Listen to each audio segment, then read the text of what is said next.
FIM FM. Mirador, c'est Barban.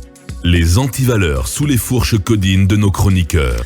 Akumba Diallo, on va continuer notre émission. On va évoquer deux sujets très rapidement avant de recevoir notre invité. Pour commencer, cette saisie record de 3 tonnes de drogue sur un navire battant pavillon léonais.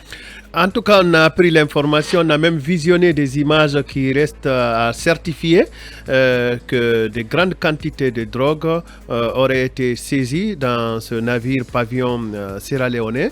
Et il nous semble que le gouvernement devrait communiquer, en tout cas les services compétents devraient communiquer sur le sujet pour lever l'équivoque.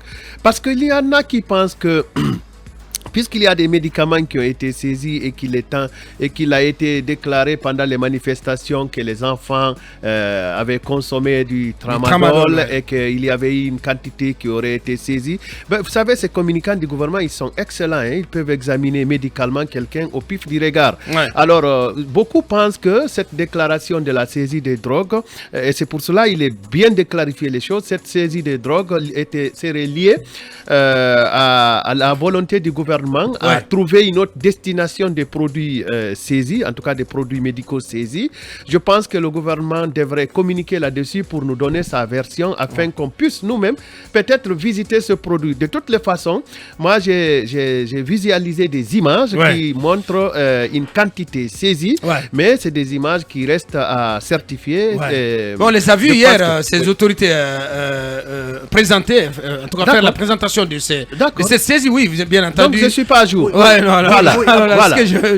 C'est ce que je constate là. Okay. Parce que le colosse était là, le ministre Charles White, le ministre Idi Amin et d'autres aussi. C'est une forte présence des autorités de l'État. Très bien. Pour présenter le contenu de vous avez suivi ça à la RTG? Oui. Moi, c'est par accident, je suis là. Quelques plaquettes. Bien. Voilà, la version. On a même vu Charles White faire ami avec Colonel Colonel Balassamora. Bien sûr. Oui, j'ai vu cette image sur notre groupe. On parle d'une saisie intervenue le 27 juillet. Donc, la marine guinéenne a intercepté un navire battant pavillon léonais qui avait donc 3 tonnes de cocaïne à son bord, 3 tonnes de cocaïne en 120 colis, donc, et plusieurs plaquettes donc retrouvées sur ce bateau. Il s'agit de 2318 plaquettes. Donc le total fait environ 3 tonnes de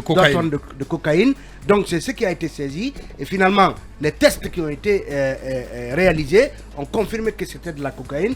On apprend que hier, normalement, les personnes, en tout cas qui convoyaient ces 3 tonnes de cocaïne, soit un Guinéen et 5 Léonais, après avoir été placés en garde à vue à la direction centrale des investigations judiciaires de la gendarmerie, devaient être hier déférés devant les tribunaux de Conakry pour être finalement, en tout cas, jugés pour ce trafic de drogue. Toujours est-il que Aboubakar, on peut dire que c'est la énième saisie depuis plusieurs mois dans nos eaux territoriales à cette période de transition.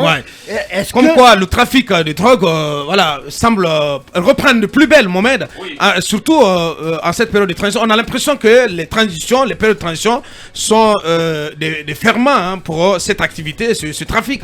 Il faudra que les autorités luttent contre ce trafic qui prend de l'ampleur, malheureusement. Mais j'ai une petite inquiétude. On n'a pas vu Malik Koné. C'est le patron des services spéciaux du Grand Banditisme.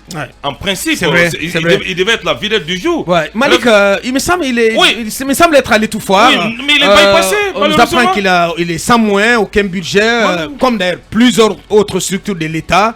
On nomme les cadres, il n'y a pas de budget, il n'y a pas de bureau, c'est assez compliqué tout ça. Parce que si le haut commandement récupère toutes les prérogatives des services spéciaux de l'antidrogue, ça pose problème. Ça veut dire que Malik Koné reste juste comme un objet. Parce que là, hier, en principe, c'est cette prérogative, c'est lui qui devait mener ce combat. On devait lui présenter cette marchandise, mais malheureusement, c'est au haut commandement qu'on a présenté la marchandise. Je me pose aujourd'hui des questions sur l'implication réelle de M. Malik Koné dans la lutte contre le grand banditisme et les stupéfiants. Bien.